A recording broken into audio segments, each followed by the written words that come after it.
നമസ്കാരം. സന്ദേശ് ഖാലി ബി.ജെ.പിയുടെ സൃഷ്ടിയാണെന്ന തൃണമൂൽ കോൺഗ്രസിന്റെ ആരോപണത്തിന് കരുത്തു പകർന്ന് പുതിയ വീഡിയോ പുറത്തു വന്നിരിക്കുന്നു. തൃണമൂൽ കോൺഗ്രസ് നേതാവ് ഷാജഹാൻ ഷെയ്ഖിനെതിരെയുള്ള പ്രതിഷേധത്തിൽ അണിനിരക്കാൻ 70-ലധികം സ്ത്രീകൾക്ക് 2000 രൂപ വെച്ച് നൽകിയെന്ന് പ്രാദേശിക ബി.ജെ.പി നേതാവ് പറയുന്നതാണ് വീഡിയോയിൽ ഉള്ളത്. ഷാജഹാൻ ഷെയ്ഖ് ലൈംഗിക അതിക്രമം, ഭൂമി തട്ടിയെടുക്കൽ ആരോപണങ്ങൾ നേരിടുന്ന വ്യക്തിയാണ്.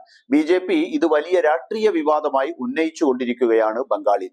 45 മിനിറ്റോളം ദൈർഘ്യമുള്ള വീഡിയോയാണ് ഇപ്പോൾ പുറത്തു വന്നത്.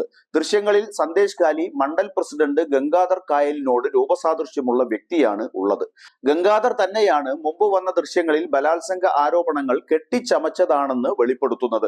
പുതിയ വീഡിയോയിൽ ഗംഗാധർ 70 സ്ത്രീകൾക്ക് പ്രതിഷേധത്തിനെത്താനായി 2000 രൂപ നൽകിയെന്ന് വെളിപ്പെടുത്തുന്നുണ്ട്.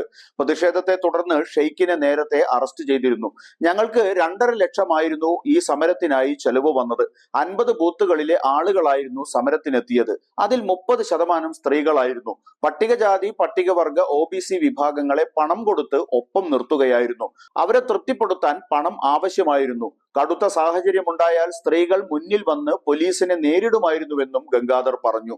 അതേസമയം വീഡിയോ വ്യാജമാണെന്നാണ് ബി.ജെ.പിയുടെ അഭിപ്രായം. ആരോപണങ്ങളെ പാർട്ടി തള്ളിയിരിക്കുകയാണ്.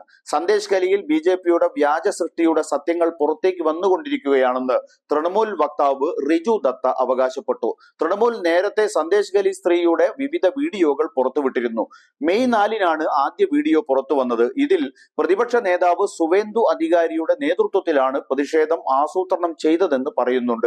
ഗൂഢാലോചനയ്ക്ക് പിന്നിൽ അധികാരിയാണെന്നും ഗംഗാധർ കായൽ വീഡിയോയിൽ പറഞ്ഞിട്ടുണ്ട്. രണ്ടാമത്തെ വീഡിയോയിൽ ബലാത്സംഗ പരാതി നൽകിയ സ്ത്രീയുടെ വെളിപ്പെടുത്തലായിരുന്നു ഉണ്ടായിരുന്നത്. ബി.ജെ.പി നേതാക്കൾ ഇവരെ വെള്ള പേപ്പറിൽ നിർബന്ധിച്ച് ഒപ്പിട്ട് നൽകാൻ പറഞ്ഞതാണെന്നും തുടർന്നാണ് പോലീസ് സ്റ്റേഷനിൽ പോയതെന്നും യുവതി വീഡിയോയിൽ പറയുന്നുണ്ട്. അതേസമയം ഡൽഹിയിലേക്ക് കൊണ്ടുപോയ ബലാത്സംഗ ഇരകൾ രാഷ്ട്രപതിയെ കാണുമെന്ന് തനിക്ക് അറിയില്ലായിരുന്നുവെന്ന് സന്ദേശ് ഖാലി പ്രതിഷേധങ്ങൾക്ക് നേതൃത്വം നൽകിയ ഖേര പത്ര പറഞ്ഞു. തൃണമൂൽ തെരഞ്ഞെടുപ്പ് കമ്മീഷന് പരാതി നൽകിയിട്ടുണ്ട്. ദേശീയ വനിതാ കമ്മീഷൻ അധ്യക്ഷൻ പദവി ദുരുപയോഗം ചെയ്തെന്നും തൃണമൂൽ നേതാക്കൾക്കെതിരെ ബലാത്സംഗ പരാതികൾ നൽകാൻ ആവശ്യപ്പെട്ടുവെന്നും പാർട്ടി ആരോപിച്ചിരിക്കുകയാണ്.